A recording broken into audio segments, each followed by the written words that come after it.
Hello everyone, welcome to PW only IAS.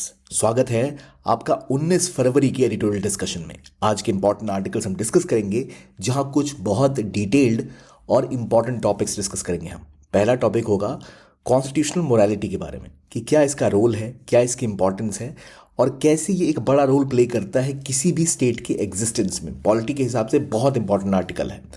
इसके अलावा हम बात करेंगे अर्थक्वेक के बारे में जो दिल्ली में हुआ, और उसके बाद क्या बदलाव करने की ज़रूरत है हमारे पॉलिसीज़ में और कैसे ये हमें इम्पैक्ट करता है।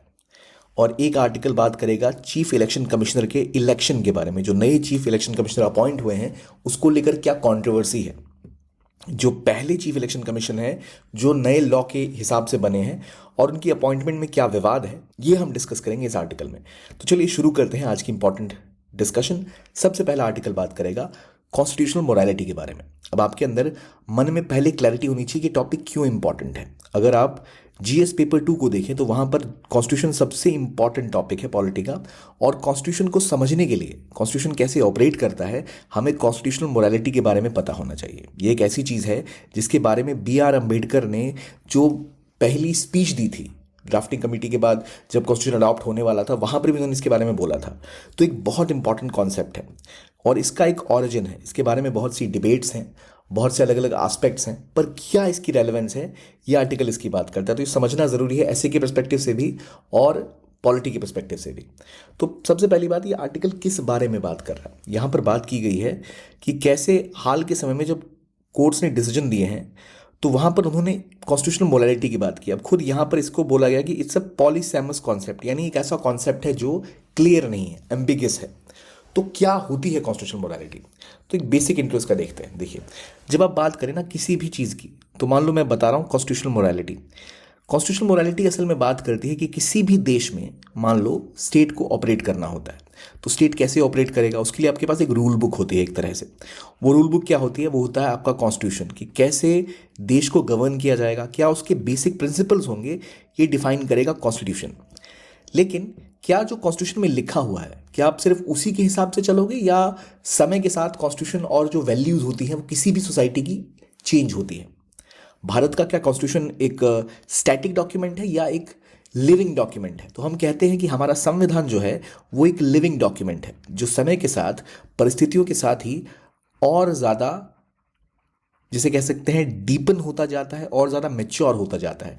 तो वो लिविंग डॉक्यूमेंट जो है हमारा, जो समय के साथ चीज़ों के हिसाब से अडेप्ट करता है, उस एडेप्शन को समझेंगे हम कैसे, कि कॉन्स्टिट्यूशन को लेकर जब हमारी सुप्रीम कोर्ट जो इसको इंटरप्रेट करती है, हमारी सुप्रीम कोर्ट ही तो इंटरप्रेट करती है ना कॉन्स्टिट्यूशन को, तो उस इंटरप्रिटेशन में वो कैसे इस बात को समझेंगे कि हाँ भाई, संविधान को अब इस चीज़ को नए आयाम से देखना चाहिए, नए कॉन्टेक्स्ट में देखना चाहिए।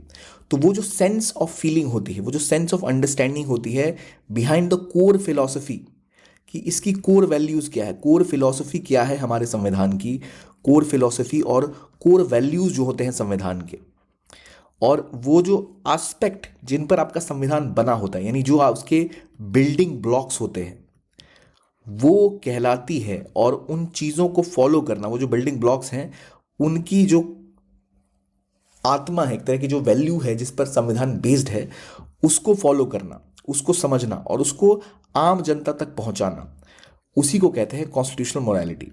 कंफ्यूज हो गए? कोई बात नहीं, समझते हैं इसको। तो देखिए, असल में ना कॉन्स्टिट्यूशनल मोरालिटी का कोर आपको समझना है तो बड़ा सिंपल सा आप समझो। B.R. अम्बेडकर के शब्दों में बताता हूँ। B.R. अम्बेडकर ने बहुत पहले बोला था कि भारत में कॉन्स्टिट्यूशन आया है, और उन्होंने ये कहा था कि अब कॉन्स्टिट्यूशन वो कॉन्स्टिट्यूशन है जो आम जनता के निर्णय से आया है, पीपल का विल दिखाता है ये।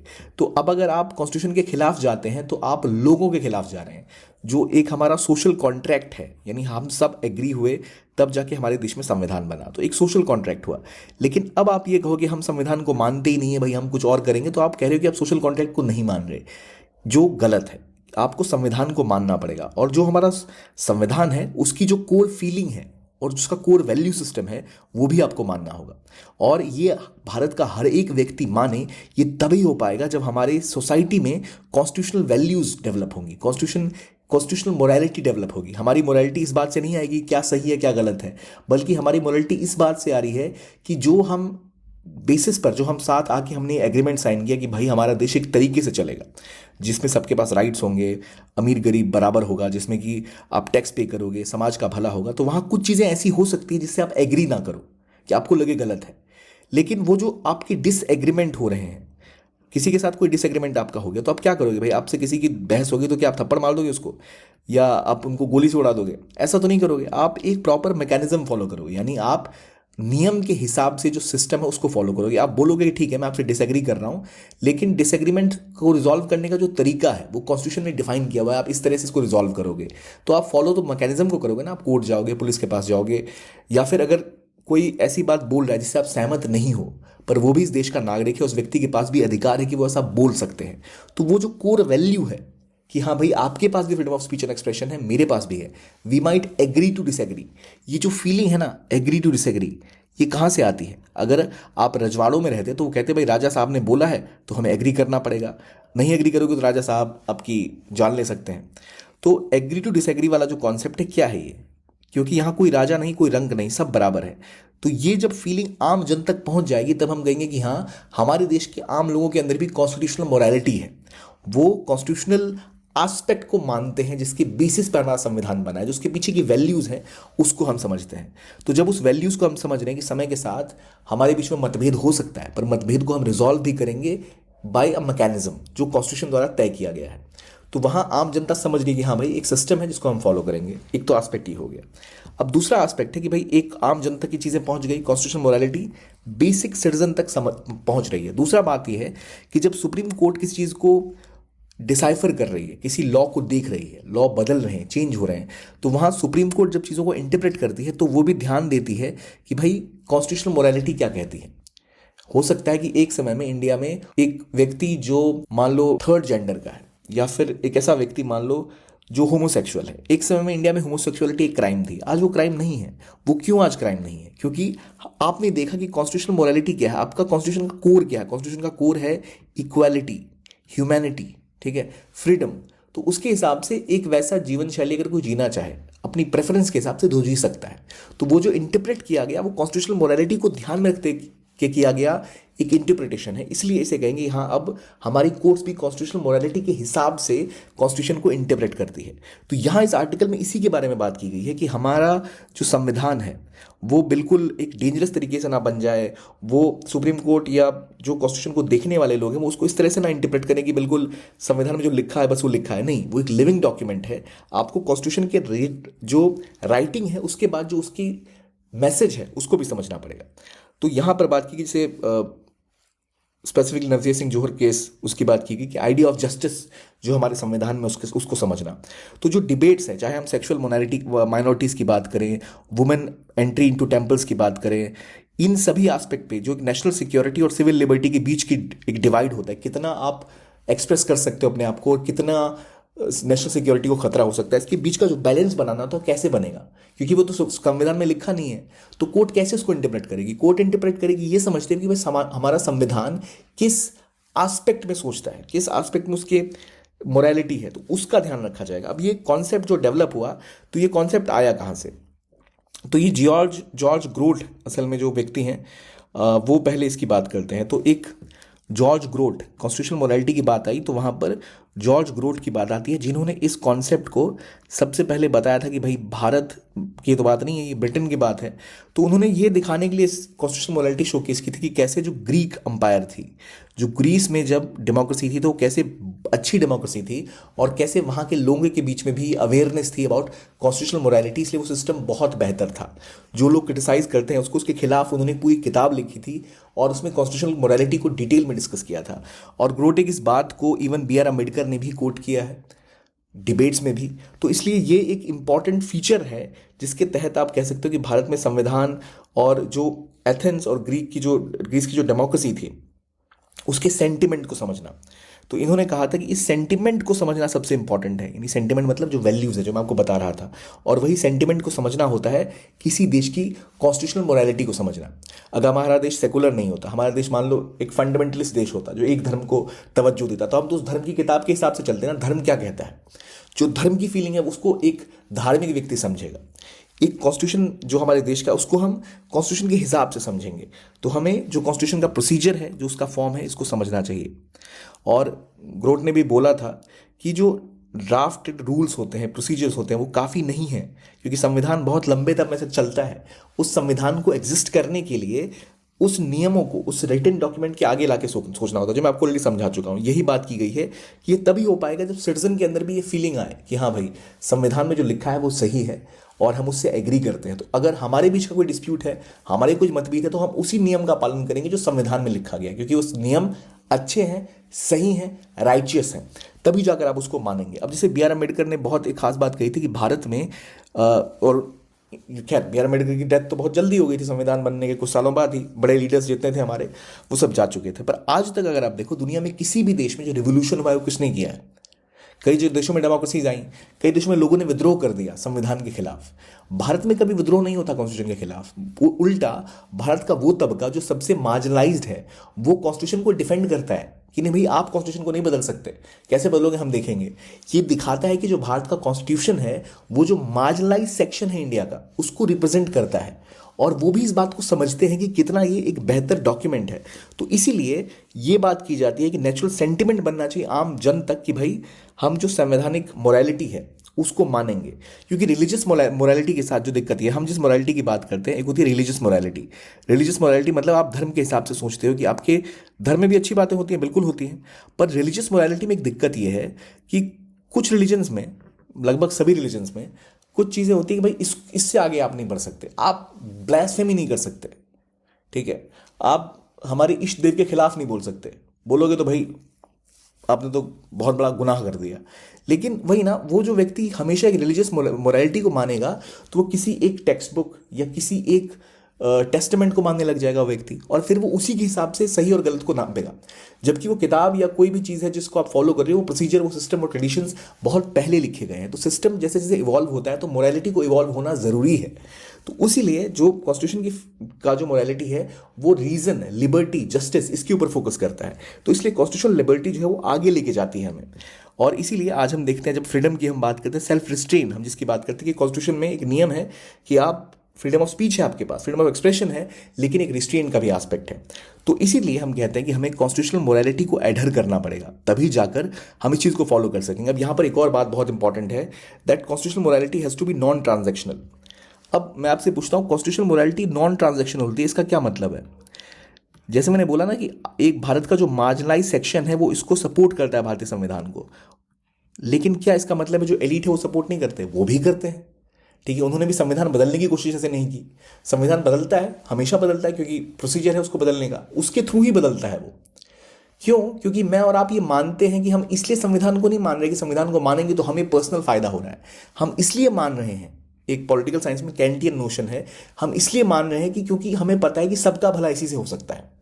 यानी किसी भी डिस्प्यूट को हम अच्छे से रिजॉल्व कर सकते हैं अगर हम इस चीज़ को माने। तो इसीलिए it has to be non transactional, अपने भले के लिए नहीं, बल्कि लार्जर गुड के लिए, उसकी मोरालिटी के लिए आप इसको मान रहे हैं, ठीक है। अगर केवल कॉन्स्टिट्यूशन कोई ऐसा है जिसको लोग, कुछ तब मेजॉरिटी अगर कॉन्स्टिट्यूशन को इसलिए मान रही है क्योंकि वो मोरालिटी के हक में है, तो वो असल में डेमोक्रेसी नहीं हुई, वो मेजोरिटेरियनिज्म हो गया। क्योंकि वहाँ जो मेजोरिटी है बस उसी को फायदा हो रहा है, इसलिए उसको मान रहे हैं। आप कॉन्स्टिट्यूशन को इसलिए मान रहे हैं क्योंकि वो मॉरल है, उसके जो टेनेट्स हैं वो अच्छे हैं। इन सभी एस्पेक्ट को डिस्कस किया गया, तो इसलिए आप यहाँ कॉन्स्टिट्यूशनल फॉर्म जो है उसके हिसाब से आप चीज़ों को मानोगे, जो सिस्टम है उसको मानोगे, उसमें जो प्रोसेस हैं उन प्रोसेसेस को आप क्वेश्चन कर सकते हो। और क्वेश्चंस करके अगर आपको लग रहा है नहीं ये सिस्टम थोड़ा खराब है, तो आप उसको रिफॉर्म कर सकते हो, ठीक है। लेकिन आप ये नहीं कहोगे भाई मैं नहीं मानता, अब तो किताबें जला दो या कॉन्स्टिट्यूशन को जला दो, स्टेट को हरा दो, वो करना गलत है। तो इसलिए कॉन्स्टिट्यूशन एक ब्लाइंड डिवोशन नहीं मानता, ये भी कहता है कि हमें डिफरेंसेस हैं, सुलझाने हैं। अगर कुछ कॉन्स्टिट्यूशन में गलतियां होंगी, कोई ऐसा इलाका है जहां लग रहा है कि जस्टिस नहीं हो पा रहा है, जबकि कोर बिलीफ तो जस्टिस है ना कॉन्स्टिट्यूशन का, तो आप उसको बदल सकते हो। इसलिए रिलीजियस मोरालिटी के साथ यही समस्या रहती है कि आप कई जगह वो अनक्वेश्चनेबल हो सकता है कि आप क्वेश्चन ही नहीं कर सकते। तो इसीलिए इसको कहा जाता है। और फेमस एक जो हेबरमास है उनका कॉन्सेप्ट है कॉन्स्टिट्यूशनल पेट्रियटिज्म, ये इससे ठीक कॉन्ट्रास्ट में है। वो कहते हैं कि कॉन्स्टिट्यूशनल पेट्रियटिज्म जो होता है वो इसलिए आता है क्योंकि एक लोगों के अंदर एक सॉलिडारिटी होती है कि जो नियम और कायदे हैं संविधान के उसको लेकर, तो वो, और इसमें अंतर है। हेबरमास का जो आइडिया है वो कहता है कि जो सॉलिडारिटी किस लिए हमारे बीच में, मतलब एकजुटता हमारे अंदर है, क्योंकि संविधान के जो कायदे और नियम है वो हमको एक साथ बनाते हैं कि हम इस संविधान में मानते हैं, इन नियमों को मानते हैं, चलो हमारे बीच में वो सॉलिडारिटी है। लेकिन असल में जब हम कॉन्स्टिट्यूशनल मोरालिटी की बात करते हैं तो उसमें एक अंतर है। कॉन्स्टिट्यूशनल पेट्रियटिज्म की बात यहाँ हो रही है, हेबरमास का कॉन्सेप्ट है। फिर मैं क्लियर कर दूं, ये नया टर्म है हेबरमास, भाई साहब इनका एक कॉन्सेप्ट है पॉलिटिकल साइंस का, कॉन्स्टिट्यूशनल पेट्रियटिज्म। यहाँ बात करते हैं हेबरमास कि आप संविधान में मान रहे हो, संविधान के प्रति जो फीचर्स हैं उसके प्रति आप पेट्रोटिक हो। लेकिन कॉन्स्टिट्यूशनल मोरालिटी का मतलब होता है कि आप केवल इसके कल्चर या इसकी मोरालिटी को नहीं मान रहे हो, इसके अलावा आप ये भी बोल रहे हो कि भाई अगर कोई बदलाव है तो हम वो भी करने को तैयार हैं। ठीक है, यहाँ पर आप बोलते हो कि अगर प्रिंसिपल्स हैं जहाँ बदलाव और रिफॉर्म की जरूरत है वो भी करोगे। पेट्रोटिज्म में आप क्रिटिसिज्म उतना नहीं करते हो, लेकिन मोरालिटी को जब आप फॉलो करते हो तो वहाँ पर ये भी एस्पेक्ट होता है कि आप जो जो आपकी डाइवर्सिटी है, जो डेमोक्रेसी है, उसको आप आगे लेके जाते हो। तो ये कोर कॉन्सेप्ट है। ठीक है, और कॉन्स्टिट्यूशनल मोरालिटी खासतौर पे फोकस देती है आपको कमिटमेंट रखनी है बिना फंडामेंटलिज्म में गए हुए। यानी जो मैंने बोला ना, कॉन्स्टिट्यूशनल पेट्रियटिज्म में ये हो सकता है कि अगर आप कुछ ज़्यादा ही उन्मादी हो जाओ तो आप मानोगे इसमें लिखा है तो सही है, नहीं है तो गलत है। ये बात नहीं है। जैसे मैंने बोला, यार रिफॉर्म की भी संभावना है। आप फंडामेंटलिस्ट नहीं हो रहे। फंडामेंटलिस्ट अगर आप उसी में विश्वास करते रह जाओगे, बोलोगे जो लिखा है बस परफेक्ट है, तब तो भाई ये तो भाई रिलीजियस फंडामेंटलिज्म की तरफ जा रहे हो, रिलीजियस मोरालिटी की तरफ जा रहे हो। यहाँ खास बात ये कि आप उसको रिफॉर्म कर सकते हो। बस इंपॉर्टेंट ये है कि जो सेंटिमेंट है उसका, जिस पर वो बेस्ड है, वो आपको पता होना चाहिए। तो जब हमारे पूरे देश में एक बड़े भूखंड के ऊपर कॉन्स्टिट्यूशनल मोरालिटी आम जनता में भी डेवलप हो जाएगी और हमारी जुडिशरी और सही तरीके से उसको अप्लाई कर पाएगी, तो हम एक बेहतर कॉन्स्टिट्यूशनल डेवलपमेंट, एक बेहतर लिविंग डॉक्यूमेंट को और चरितार्थ कर पाएंगे। ये पूरी कहानी है इस टॉपिक की। इसलिए हमारे जो फाउंडिंग फादर्स थे उन्होंने भी कहा था कि हमें इसके कॉन्स्टिट्यूशनल फॉर्म को लेकर एलिजेंस किया था, कि नहीं कि यही किताब ही कोलिजेंस है, पर जो सेंटिमेंट है उसको लेकर हमारी कटिबद्धता है। तो ये हो गई बात कॉन्स्टिट्यूशनल मोरालिटी की, क्या इसका एस्पेक्ट है, क्या इसकी इंपॉर्टेंस है। I hope it's clear. Now moving to the next topic which is about role of media and social networking site. अभी रिसेंटली एक मुद्दा हुआ, आप सब ने सुना होगा, इंडियाज गॉट लेटेड नाम का एक वेब शो था जहां पर कुछ ऑब्सीन बातें की गई। उसके बाद पूरे सोशल मीडिया पर इसके खिलाफ एक विरोध प्रदर्शन हुआ और ऑलमोस्ट उस शो को कैंसिल कर दिया गया, लोगों के खिलाफ FIRs हुई। तो यहाँ अब एक सवाल ये आ रहा है कि सोशल मीडिया प्लेटफॉर्म जिस तरह डोमिनेट कर रहे हैं, इसका क्या प्रभाव पड़ रहा है मीडिया के ऊपर। अब गवर्नेंस के टॉपिक में बहुत इंपॉर्टेंट है मीडिया रिफॉर्म्स। तो मीडिया रिफॉर्म और एथिकल मीडिया की जो हम बात करते हैं वहाँ पर क्या होगा। तो अभी जो एक कंट्रोवर्सी हुई है रणवीर अलाहाबादिया के स्टेटमेंट के ऊपर, यहाँ पर हमें ज़रूरत है ये समझने की डिजिटल प्लेटफॉर्म में क्या चीज़ें हुई हैं। अब यहाँ इस आर्टिकल को अगर हम कोर को समझे, जो उसका कोर है वो क्या है। इस आर्टिकल का कोर ये है कि डिजिटल मीडिया के आने के बाद क्या चीज़ें हुई हैं। डिजिटल मीडिया जैसे डेवलप हुआ है, यहाँ पर कुछ खास चीज़ें हुई हैं। खास चीज़ें क्या हुई हैं, डिजिटल मीडिया के अंतर्गत एक चीज़ हुई जिसे कहते हैं कि एक्सेस और रीच, ये हर लेवल तक पहुँच चुकी है। प्लस पहले जो मीडिया हुआ करता था ट्रेडिशनल मीडिया, उसमें और डिजिटल मीडिया में एक अंतर है। देखिए, अभी तक जिस मीडिया को हम जानते आए थे ट्रेडिशनल मीडिया, वो ऐसा मीडिया था जहां आप टीवी देख रहे थे या आप न्यूज़पेपर पढ़ रहे थे, वहां पर it was one way. Traditional media was one way, it was not two way. ठीक है, और जो ट्रेडिशनल मीडिया था वो फोकस करता था किस चीज़ के ऊपर। जो ट्रेडिशनल मीडिया, अब ऐसा नहीं कि भाई बिका हुआ मीडिया, जो नॉर्मल अच्छा ट्रेडिशनल मीडिया है उसका फोकस किस पे होगा, उसका फोकस होगा इन्फॉर्म डिबेट के ऊपर। ठीक है, इन्फॉर्म डिबेट, उसका फोकस किसके ऊपर होगा, ऑब्जेक्टिविटी के ऊपर। ये जो ट्रेडिशनल मीडिया है इसका फोकस होगा। अब ये मत सोचना कि भाई भारत में तो ऐसा नहीं होता था या वहाँ ऐसा होता है वैसा होता है, डीप स्टेट, ये सब भूल जाओ। जो टेक्स्ट बुक डेफिनेशन है एक ट्रेडिशनल मीडिया की वो क्या है। हालांकि यहाँ पर वन वे कम्युनिकेशन ज़्यादा होता था, लेकिन जब डिबेट होती थी तो वो इन्फॉर्म डिबेट होती थी। ठीक है, आप एक दूसरे के साथ डिबेट जब करते थे तो जो डिस्प्यूट है, जो डिसएग्रीमेंट्स, उसको भी मानते थे, ऑब्जेक्टिविटी की तरफ जाते थे। ठीक है, आपका फोकस होता था टू रीच एन आउटकम और रीच अ कंक्लूजन। ठीक है, डिबेट ही कर जाना नहीं हमारा उद्देश्य रहता था। लेकिन अब क्या हो गया है, अब जो डिजिटल मीडिया, यहाँ पर एक्सेस और रीच बढ़ गई है।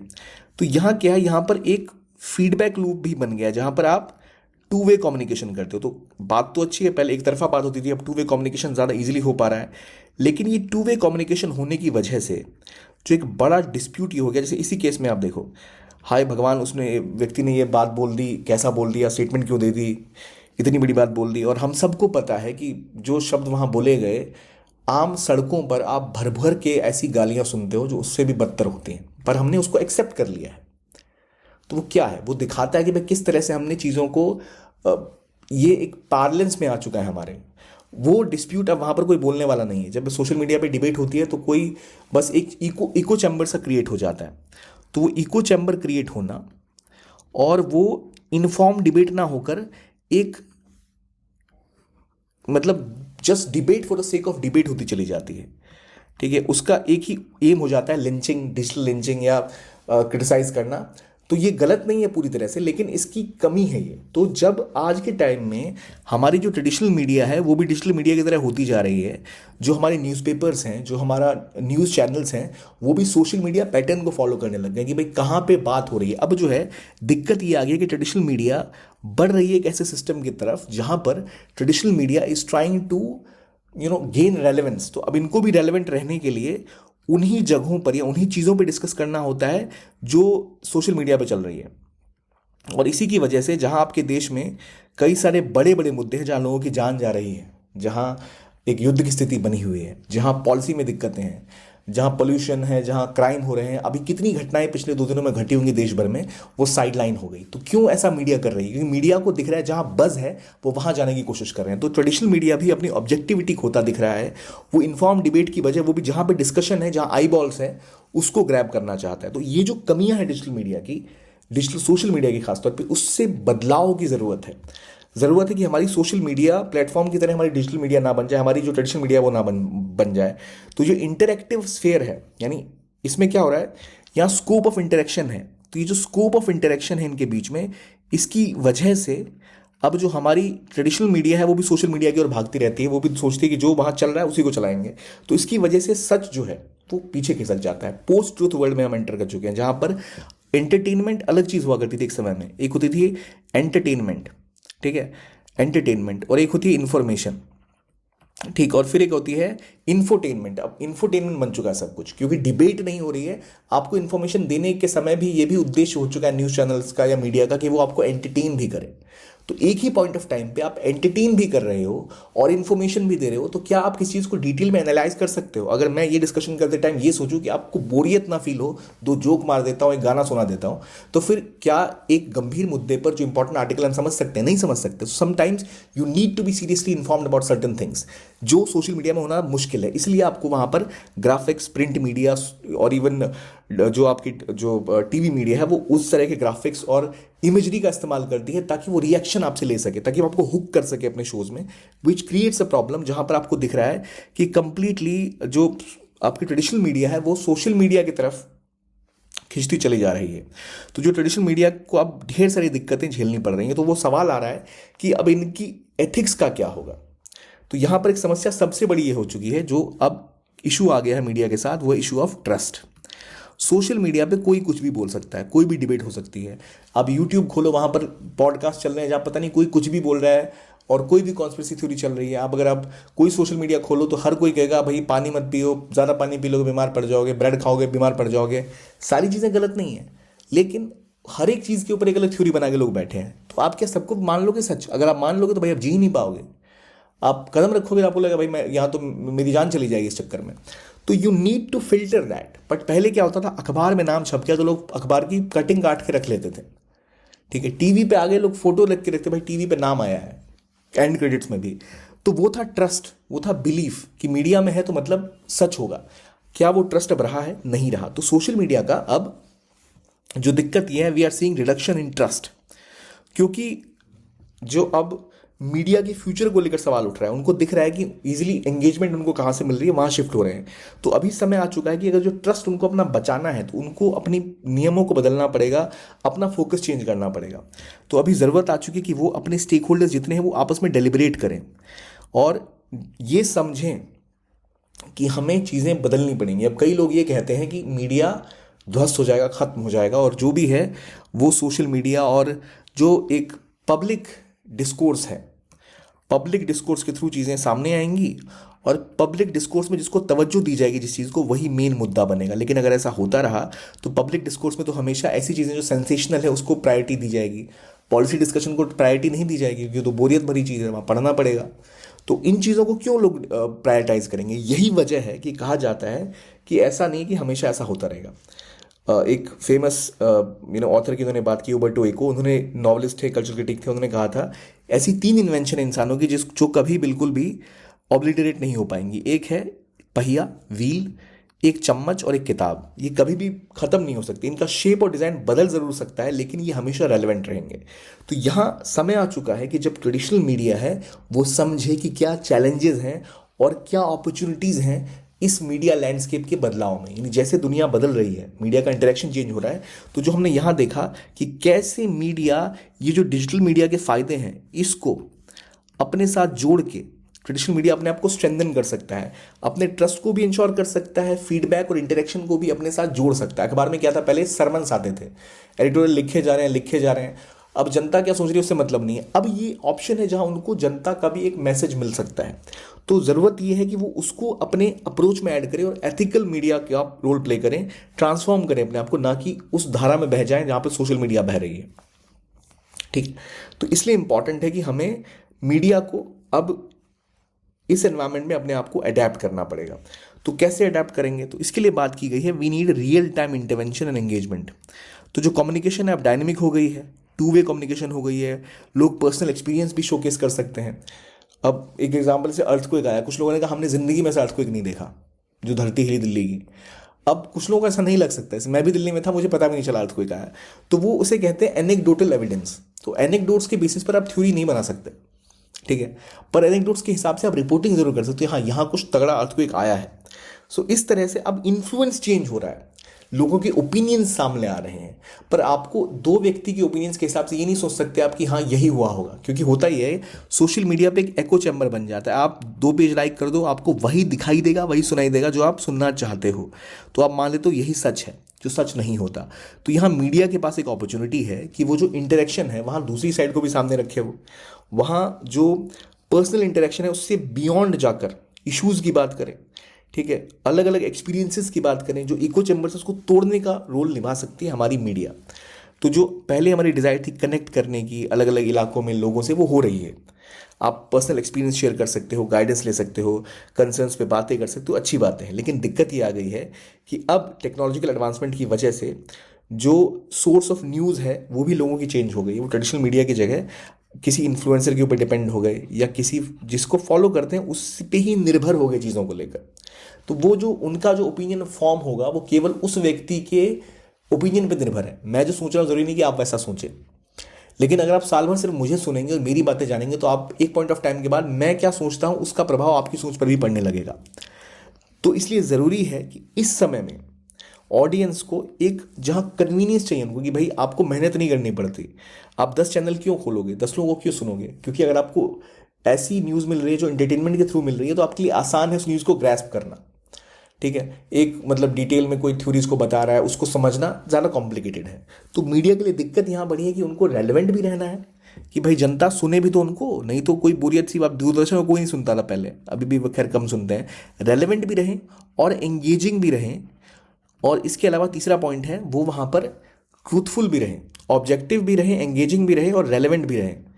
ये सब करने की ज़रूरत है। तो अब जो चीज़ें हैं इंटरेक्टिव भी रहें, ये भी इंपॉर्टेंट एस्पेक्ट है कि ऐसा ना लगे कि भाई वो केवल एक भाषण देके जा रहे हैं। तो ये सारी चीज़ें ज़रूरी हैं। अब लोग चाहते हैं कि उनको पसंद नहीं कि उनको सुना के चला जाए। पहले क्या होता था, न्यूज़ चैनल हम देखते थे, मान लेते थे इन्होंने बोला है सही बोला होगा। अब सुनने के बाद हमें भी ओपिनियन रखना है, भाई आपको कैसे पता ये हो रहा है। तो ये ज़रूरी है कि अब केवल जो मीडिया है वही एक रोल प्ले कर सकती है, जहां हम इस डिबेट की खासियत है कि आप फीडबैक दे रहे हो। पर दिक्कत ये है कि ये डिबेट में क्या हो गया, कोई नतीजे पे नहीं जाना। आपने ये बोला तो तब कुछ नहीं बोला था, अभी ये बोला तो तब कुछ नहीं बोला था। वट अबाउट जिसे हम कहते हैं कि आप एक मुद्दे को डिस्पर्स करके दूसरे मुद्दे पे ले जाते हो, और केवल डिबेट का मतलब हो गया कॉन्ट्रडिक्ट करना, एक कंक्लूजन पे पहुंचना नहीं। तो मीडिया ये रोल प्ले कर सकती है जहां इस ब्रिज को, वो गैप को फुलफिल कर सकती है। तो जैसे सोशल मीडिया में एल्गोरिदम्स की वजह से जो बदलाव हुए हैं, जो कम्युनिकेशन बदला है, वहाँ आज रेलेवेंट रहने के लिए ट्रेडिशनल मीडिया को ज़रूरत है कि वो इन 4 पॉइंट्स को जो मैंने आपको बताया इस पर फोकस करे रेलेवेंट होके। कि अगर हम इस पर फोकस नहीं करेंगे तो मीडिया कभी अपना जो ट्रस्ट था, जो अपना डोमिनेंस था, वो गेन नहीं कर पाएगी अमंग द मासेस। आज कम्युनिकेशन में इंफॉर्मेशन शेयर करना, एंगेज करना, ये ज़रूरी है। तो ट्रेडिशनल मीडिया को भी ये भी ध्यान रखना पड़ता है कि कम्युनिकेशन कहाँ हो रही है। ट्विटर पे कोई चीज़ ट्रेंड कर रही है, एक्स पे कुछ ट्रेंड कर रहा है, उसके ऊपर न्यूज़ करेंगे वो, ये रियलिटी है। But apart from that this is also very important that they interconnected with the reality. देखो ट्विटर पे, एक्स पे या फेसबुक या इंस्टाग्राम पे जो मुद्दा चल रहा है वो लोग बात करना सुनना चाहते हैं उसके बारे में, राइट। तो उनके जो ग्रीवांसेस हैं वो भी तो वहाँ लिखते हैं ना कि भाई हमारा सड़क टूटा हुआ है, तो वो भी मुद्दा उठाया जा सकता है। तो यहाँ पर मीडिया भी रोल निभा सकती है कि वो ओपिनियन फॉर्म करे इश्यूज के बारे में। तो मीडिया को ज़रूरत है कि अब इंस्पायर भी करे, एजुकेट भी करे, एनलाइटन भी करे और एम्पैथी भी फोस्टर करे। क्योंकि मीडिया, मैं ट्रेडिशनल मीडिया की बात कर रहा हूँ, सोशल मीडिया हर जगह चीज़ें हो चुकी हैं, तो इसलिए ज़रूरी है कि अब एक इन्फॉर्म डिबेट की ओर जाया जाए, और वो काम केवल मीडिया कर सकती है। टीवी चैनल, न्यूज़पेपर, रेडियो, ये क्रेडिबल और अनबाइस्ड इन्फॉर्मेशन प्रोवाइड कर सकते हैं। अभी क्या है, बायसनेस आ चुकी है, इको चैम्बर्स बन चुके हैं, फेक फॉरवर्ड्स और एक लूप में लोग फंस के रह जाते हैं। तो इसीलिए अब जो नया एरा आया है, जहाँ पर डायलॉग है, जहाँ इन्फ्लुएंस है, जहाँ इंफोटेनमेंट है, इस एरा में the need to put attention to social issues, political manoeuvring, good governance, और मीडिया को अपना जो रोल है वॉचडॉग का वो भी इंश्योर करना पड़ेगा। ये नहीं कि भाई डिबेट जहाँ चल रही है हम उसको सुनते चले जाएं। So we have to play the role of a watch dog. We can not just sit and as a media person हम ये नहीं कर सकते कि भाई ट्रांसपेरेंसी को छोड़ो, जहाँ जो जनता सुनना चाहिए इसको वही सुनाओ। तो जनता तो पूरे दिन गज़ल सुनना चाहिए, भजन सुनना चाहिए, कुछ जनता है पूरे दिन हिप हॉप सुनना चाहिए, आप वही तो नहीं सुनाओगे ना। आपको ये भी सुनाना पड़ेगा कि भाई सुबह हो गई, काम पे चलो।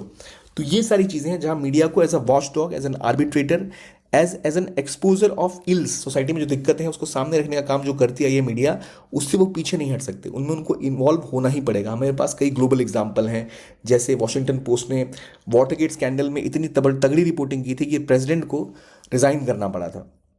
और ये कहावत जो है pen is mightier than sword, वो भी सही साबित हुई थी। और मीडिया ने कई सारी रिपोर्टिंग इंडिया में भी की है जहाँ पर सरकारें तक गिरी हैं। तो इसलिए ज़रूरी है कि हम हमारी डेली लाइफ में जो पहले भी इंटरनेट आया था, चीज़ें डेवलप हुई थी, लेकिन अब रियलिटी है कि सोशल मीडिया के दबाव में ना आ जाए ट्रेडिशनल मीडिया। ये इवॉल्व हो रहे हैं, कन्वर्जेशंस हो रही हैं, कम्युनिटीज़ बन रही हैं, डिबेटिंग हो रही है, लेकिन मीडिया को अपने आप को भी रीअसेस करना पड़ेगा। जो इन टूल की बेहतर चीज़ें हैं उनको अडेप्ट करनी पड़ेगी। इंटरेक्शन, एंगेजमेंट, रीच, कनेक्टिविटी बढ़ गई है, वो ज़्यादा दूरी तक प्रभाव छोड़ सकते हैं, तो इन सब चीज़ों को ऐड करना पड़ेगा, लेकिन ऑब्जेक्टिव रहना पड़ेगा, इशू बेस्ड रहना पड़ेगा। ठीक है, स्क्रूटनी के बिना सोशल मीडिया पर कुछ भी डाल दो आप लोग मान लेंगे उसको, 10 लोगों ने अगर शेयर कर दिया सच ही होगा, मान लेते हैं। ठीक है, इस केस में सबसे अच्छी लाइन मैंने सुनी है वो ये है कि आई थिंक एक मीम भी काफ़ी फेमस है, वेदों में लिखा है लेकिन मैंने व्हाट्सएप पे पढ़ा है। तो वेदों में लिखा है यानी मैंने वेदों में जाकर चेक नहीं किया, मान लिया किसी ने फॉरवर्ड किया तो सच होगा। So that is the job of media, जो बताए नहीं वेदों में ऐसा लिखा हुआ नहीं है या वेदों में ये लिखा हुआ है। तो इसलिए हमें ज़रूरत है कि हम इससे बाहर निकलें। सो सोशल मीडिया एक गेम चेंजर की तरह आई है, लेकिन इसके साथ कुछ सीरियस पिटफॉल्स हैं।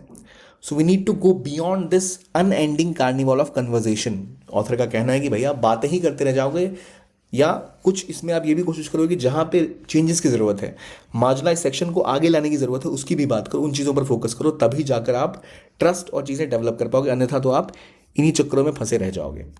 ठीक है, ये हो गया एग्जाम्पल मीडिया का, कैसे मीडिया में अपने रेल्म को चेंज करने की ज़रूरत है। तो अगर आपसे मैं पूछूं कि एथिकल मीडिया या मीडिया एथिक्स की जब हम बात करें तो वहाँ क्या ज़रूरत है, कैसे सोशल मीडिया आज की मीडिया को इम्पैक्ट कर रही है, क्या उसका फ़ायदा है, क्या उसका पिटफॉल है, तो यहाँ फोकस करोगे कि कैसे सोशल मीडिया आने के बाद कॉन्वर्जेशन टू वे हो चुकी है, इंटरेक्टिव हो चुकी है, इसकी रीच बढ़ चुकी है, एक्सेसिबिलिटी बढ़ चुकी है, लोग अपने ग्रुप्स बना सकते हैं, they can express themselves, they can show the opposition, they can even launch revolution from social media. But the problem is it has turn into an echo chamber of unverified news, biased echo chambers. They have shifted toward conversation debate, लेकिन debate ऐसी जहां पर केवल contradiction किया जाता है, what अबाउटरी की जाती है, inform debate, scrutinization of information, you can say structured debate, ये सब नहीं है, जो इश्यूज है उस पर फोकस नहीं है। तो इन एरियाज पर मीडिया अब कैपिटलाइज कर सकती है। ठीक है, तब जाकर ही मीडिया अपना सही रोल निभा पाएगी।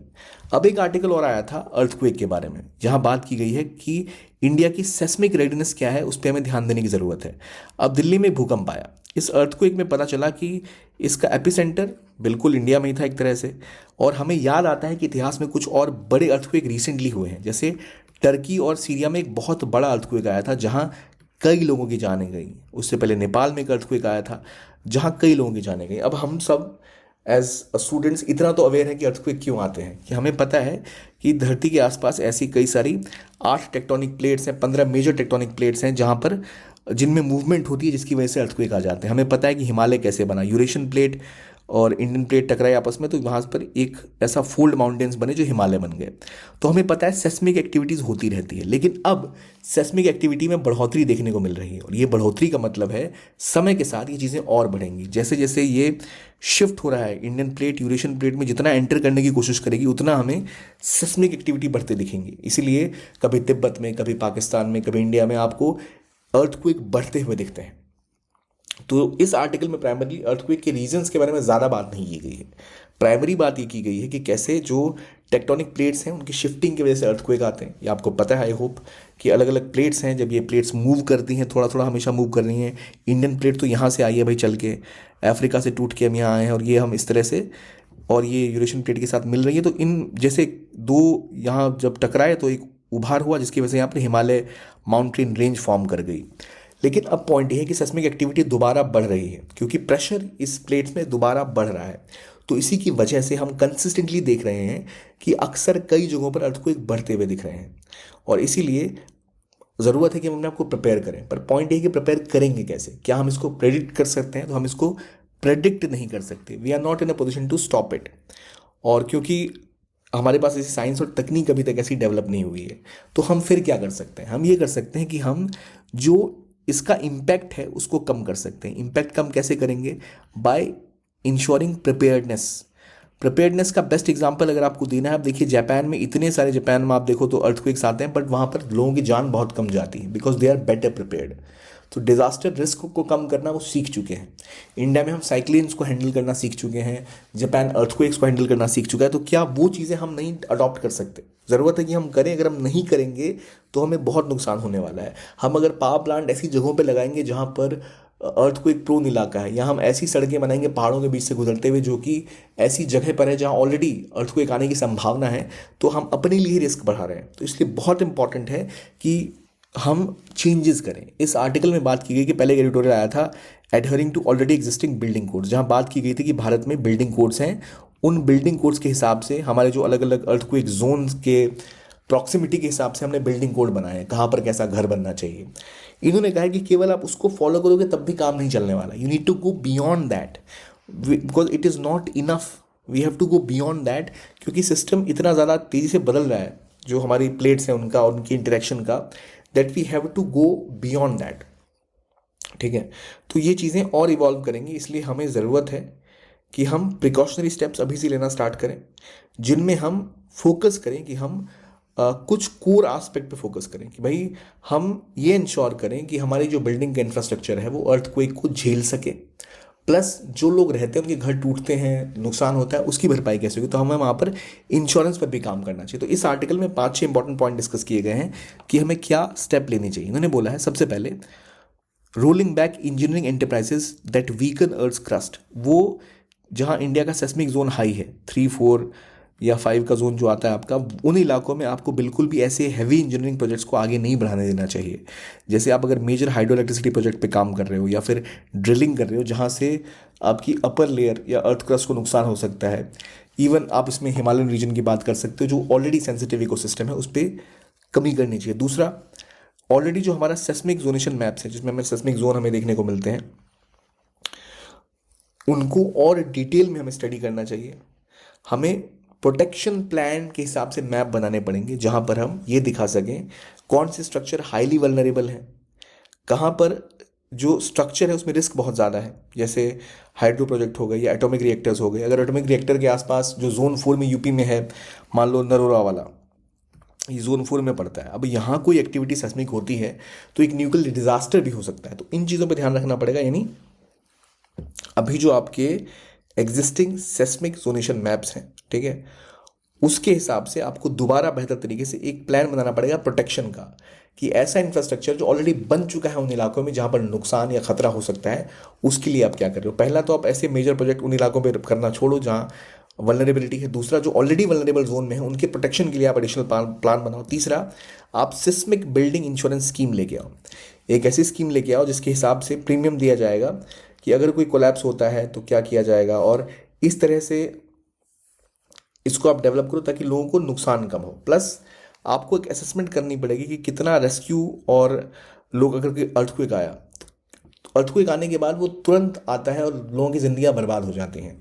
तो आपको पहले ही जोन वाइज ये तैयार करना पड़ेगा कि अगर यहाँ कोई इस रिक्टर स्केल का एक भूकंप आता है, 7 का या 8 का आ गया, जिसमें तो तबाही मच जाएगी, तो वहाँ कितना आपका कॉस्ट होगा लोगों को रेस्क्यू करने का, कहाँ आप उनको शेल्टर कर सकते हो, इन इमरजेंसी सिनेरियो क्या स्टेप्स लिए जाएंगे। और पांचवा, आपको कोलैबोरेट करना पड़ेगा। जैसे इंडिया का ऑलरेडी एक इनिशिएटिव है CDRI, कोalition for disaster resilient infrastructure, ऐसे और आपको जो मल्टीलैटरल फ्रेमवर्क है जहाँ पर बाकी देशों से आप सीख सकते हो बेस्ट प्रैक्टिसेस, उनका आर्किटेक्चर सिस्टम, उनके डिज़ाइंस, ताकि आप बेहतर तरीके से अपने कोड्स को डेवलप कर पाओ, उन प्रैक्टिसेस को डेवलप कर पाओ, ताकि आपको भी नुकसान कम हो। तो ये 5 बहुत इंपॉर्टेंट स्टेप्स डिस्कस किए गए यहाँ पर, जिसके तहत हम अर्थक्वेक से होने वाले नुकसान को कम कर सकते हैं। तो ये इंपॉर्टेंट आर्टिकल है। सो प्लीज़ ये 5 पॉइंट आप याद रखिए, उसके नोट ज़रूर बनाइए, बहुत इंपॉर्टेंट लगे थे मुझे नोट्स पे ये पॉइंट्स वैसे भी। तो ये हो गई कि क्या स्टेप लेने की ज़रूरत है, कहाँ बदलाव करने की ज़रूरत है। तो अगर हम prevention is better than cure वाली बात होती है, तो हम यहाँ पर टेक्नोलॉजी और इन सब का यूज़ करके प्रिडिक्ट करने की कोशिश कर सकते हैं, लेकिन वो अगला स्टेप है, उसमें भी समय है। जो अभी वर्तमान में हम कर सकते हैं वो तो हमें पहले ही करना चाहिए, जिसमें इसकी बात की गई है। ठीक है, ये हो गई इस आर्टिकल की बात। अब आते हैं अगले आर्टिकल पे, जहां बात की जाती है चीफ इलेक्शन कमीशन के सिलेक्शन प्रोसेस पे। आज से 2 दिन पहले ही एक नए चीफ इलेक्शन कमीशन को अपॉइंट किया गया, ज्ञानेश कुमार। ज्ञानेश कुमार हमारे नए चीफ इलेक्शन कमिश्नर बने हैं, लेकिन इसको लेकर ऑलरेडी मुद्दा बहुत तेज हो चुका है, और कहा यह जा रहा है कि जो ये अपॉइंटमेंट है, ये बर्नवाल केस जो था सुप्रीम कोर्ट में, बर्नवाल केस में जो सुप्रीम कोर्ट के डायरेक्शन थे उसका उल्लंघन है, और ये पहली ऐसी अपॉइंटमेंट है जो कि नए लॉज के तहत की गई है। तो इसको लेकर काफ़ी विवाद है। क्या है, क्या चीज़ें हैं, ज़रा इसको समझते हैं। सबसे पहले इसकी रेलेवेंस क्या है, पेपर 2 के हिसाब से बहुत इंपॉर्टेंट है, एक कॉन्स्टिट्यूशनल पोस्ट है। आमतौर पे जब आप चीफ इलेक्शन कमिश्नर की बात करते हैं तो कौन से आर्टिकल की बात होती है, किस आर्टिकल के तहत इनका अपॉइंटमेंट होता है, आर्टिकल 324। ठीक है, अब जो प्रोविजन दिया गया भारत में चीफ इलेक्शन कमीशन के अपॉइंटमेंट का, वो ऐसा है कि एक चीफ इलेक्शन कमिश्नर है, 2 और इलेक्शन कमिश्नर्स होते हैं, जिनका स्टेटस एक सुप्रीम कोर्ट के जज की तरह होता है। तो नॉर्मली जो सिस्टम हुआ करता था अभी तक का सिलेक्शन कमेटी का, बंडवाल कमेटी में भी जो बोला गया था सिलेक्शन कमेटी होगी जो चुनेगी, यानी अपॉइंट तो प्रेसिडेंट करते हैं, बट प्रेसिडेंट जब सीसी को अपॉइंट करते हैं तो एक सिलेक्शन कमेटी के कहने पर अपॉइंट करते हैं। वो सिलेक्शन कमेटी में कौन होता है, एक प्राइम मिनिस्टर होते हैं, जो नॉर्मली प्रोसीजर अभी तक था, फिर लीडर ऑफ अपोजिशन या फिर leader of the largest party in opposition, and तीसरे थे कौन, तीसरे थे CJI, chief justice of India. लेकिन जो नया लॉ आया उसमें बदलाव किए गए। नए लॉ में क्या बदलाव किए गए कि जो सिलेक्शन कमेटी है उसमें leader of opposition, prime minister और एक यूनियन कैबिनेट मिनिस्टर होंगे, जिसको प्राइम मिनिस्टर बताएंगे भाई ये यूनियन कैबिनेट मिनिस्टर होना चाहिए। यानी जो जुडिशरी है उससे एक व्यक्ति की कमी होगी, उनके बदले में यहाँ पर कैबिनेट मिनिस्टर आ गए। तो यहाँ पर कोई क्वालिफिकेशन नहीं दिखी गई कि किसको आप इलेक्शन कमिश्नर बनाओगे, ECI बनाओगे, कौन कैबिनेट मिनिस्टर बनेगा, लेकिन प्राइम मिनिस्टर, एक कैबिनेट मिनिस्टर और एक लीडर ऑफ अपोजिशन या फिर leader of the largest party in opposition, ये मिलके सिलेक्शन कमेटी बनाएंगे, जिनके रिकमेंडेशन के हिसाब से प्रेसिडेंट फिर अपॉइंट करेंगे। तो विवाद ये है कि भाई जो बर्नवाल केस में जो डिसीजन लिया गया था वहाँ पर चीफ जस्टिस का रोल था, जो अब हटा दिया गया है। तो पूरी कहानी इसी बात को लेकर है। आमतौर पे हमें पता है कि 3 लोग होते हैं, 2 कमिश्नर, एक चीफ इलेक्शन कमिश्नर, 6 साल का टेन्योर होता है या 65 साल उम्र तक का, ये इसके अंदर डिफाइन किया गया है। इसके अंदर सिक्योरिटी ऑफ टेन्योर दी गई है, यानी आप जैसे सुप्रीम कोर्ट के जजेस को हटाया जाता है उसी प्रकार से इन्हें हटाया जा सकेगा। तो चेंजेस किए गए हैं यहाँ पर। लेकिन विवाद क्या है, विवाद है कंट्रोवर्सी का, कि ये जो 2023 का लॉ आया था दिसंबर 2023 में, उस लॉ के तहत बनने वाले पहले चीफ इलेक्शन कमिश्नर हैं, और इनके अपॉइंटमेंट के बाद ही विवाद होना स्टार्ट हो गया है। एक कोर्ट में अभी तक हियरिंग चल रही है, जिसको लेकर अभी डिसीजन नहीं दिया गया है। तो ज्ञानेश कुमार जी के चीफ इलेक्शन कमिश्नर बनने के बाद ही ये मुद्दा स्टार्ट हो गया, क्योंकि एक्ट जिस बेंच, जो बर्नवाल केस में जो बेंच थी, उन्होंने कहा था chief justice, leader of opposition, prime minister of India, लेकिन इन्होंने चीफ जस्टिस को हटा के वहाँ पर एक मिनिस्टर को ऐड कर दिया, यूनियन कैबिनेट मिनिस्टर को। तो इनकी वजह से होगा ये कि अभी तक देखिए जो कोर इसकी टेक्निकल डिफरेंस है वो ये है कि सिलेक्शन कमेटी जो पहले होती थी, तो CJI आप न्यूट्रल मान लो, प्राइम मिनिस्टर हो गए गवर्निंग पार्टी के और एक अपोजिशन के लीडर हो गए। तो दो लोग हैं जो अपोजिशन में हैं, यानी एक सरकार और एक सरकार के विरोधी, दो पार्टियां, धुर प्रतिद्वंदी, बीच में जज, एक न्यूट्रल। अब क्या होगा अगर तीन लोग होते हैं जिनमें एक कैबिनेट मिनिस्टर है और एक प्राइम मिनिस्टर है, तो दो लोग एक पार्टी के हो गए या एक तरफ के हो गए, तो थोड़ी इनइक्वालिटी वाली बात आ जाती है। इसलिए कहा जाता है कि आप गलत कर रहे हैं, ये नहीं होना चाहिए। लेकिन जब बर्नवाल कमेटी में भी गवर्नमेंट, जो कोर्ट ने जजमेंट दी थी, वहां पर संविधान के अंदर प्रोसीजर है कि भाई वो काम पार्लियामेंट का है, वो लॉ पास करके बताएंगे क्या सिस्टम होना चाहिए। तो वो जो गवर्नमेंट कर रही है वो नियम के हिसाब से चल रही है। तो गवर्नमेंट का यही कहना है कि कोर्ट का पैनल जो था वो एडहॉक मेजर था, तत्काल के लिए, और उन्होंने बोला था पार्लियामेंट खुद से लॉ बनाएगी। तो हमने लॉ बनाया है, अब लॉ बना के बाद हमने ये बोला है। लेकिन जो पिटिशनर है वो कह रहे हैं कि जो जजमेंट है वो इसलिए आई थी कि ये बोला गया था कैसे कि एग्जीक्यूटिव इंटरफेरेंस नहीं होना चाहिए, चीफ इलेक्शन कमिश्नर को इंडिपेंडेंट होना चाहिए। वो इंडिपेंडेंट तभी रहेंगे जो सिलेक्शन कमेटी है वो फेयर और न्यूट्रल रहेगी। तो यहाँ पर इसलिए इनका कहना है कि चीफ जस्टिस ऑफ इंडिया का इसका पार्ट होना बहुत ज़रूरी है, ये इन लोगों की दलील है। और जो गवर्नमेंट है उनका कहना है कि भाई हमने तो अपॉइंटमेंट की है, लॉ के हिसाब से की है, तो इसमें गलत क्या है। और कोर्ट ने कहा है कि अभी वो इंटरफेयर नहीं कर रहे, पर ये कोर्ट मामला केस कोर्ट में है, अभी इस पर निर्णय दिया जाएगा। और अरुण गोयल को इंडियन इलेक्शन गवर्नमेंट ने इंडियन इलेक्शन कमिश्नर 2022 में नियुक्त किया था, दो इलेक्शन कमिश्नर 2024 में नियुक्त किए गए मार्च में। तो ये सब इसी लॉ, जो 2023 में जो लॉ आया उसके बाद पहले chief election commissioner Gyanesh Kumar appoint हुए, इसलिए इसके ऊपर ज़्यादा विवाद है। अभी कोर्ट में जजमेंट आएगी तो पता लगेगा क्या कहानी है, क्या इसका नतीजा निकलेगा।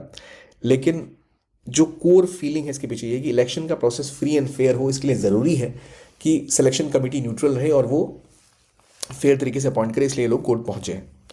तो ये कहानी है। तो मैं आपसे पूछूं कॉन्स्टिट्यूशनल मोरालिटी क्या है? क्या आप मुझे डिफाइन कर सकते हो what is constitutional morality? What is the role of constitutional morality in a society? Why it is important? क्या इंडिया में कॉन्स्टिट्यूशनल मोरालिटी एग्जिस्ट करती है? सेकंड, अर्थक्वेक के केस में 5 रिकमेंडेशन आप मुझे बता दीजिए जो अभी दी गई थी, हमने पढ़ा है जस्ट आर्टिकल, क्या करना चाहिए हमें। प्लस मीडिया और सोशल मीडिया दोनों में क्या अंतर है, क्या बदलाव करने की ज़रूरत है। और सीईसी चीफ इलेक्शन कमिश्नर का प्रोसीजर क्या है इलेक्शन का, जो नया लॉ है उसके तहत जो बर्नवाल केस था वहाँ पर क्या जजमेंट आई थी, क्या डिफरेंसेस हैं, ये सब आप आई होप आप बता सकते हैं। नहीं बता सकते तो आपको रिवाइज करने की ज़रूरत है। तो ये था आज का आर्टिकल, जो आपको पीडीएफ है या तो सुमित सर के चैनल सुमित रेवड़ी पे आपको मिल जाएगा, जो आप फॉलो कर सकते हैं सुमित रेवड़ी, या फिर ओनली आईएएस नथिंग एल्स को फॉलो कर सकते हैं, वहाँ भी आपको कंटेंट काफ़ी सारा मिल जाएगा। तो ये था आज का डिस्कशन, आई होप आपको अच्छा लगा होगा।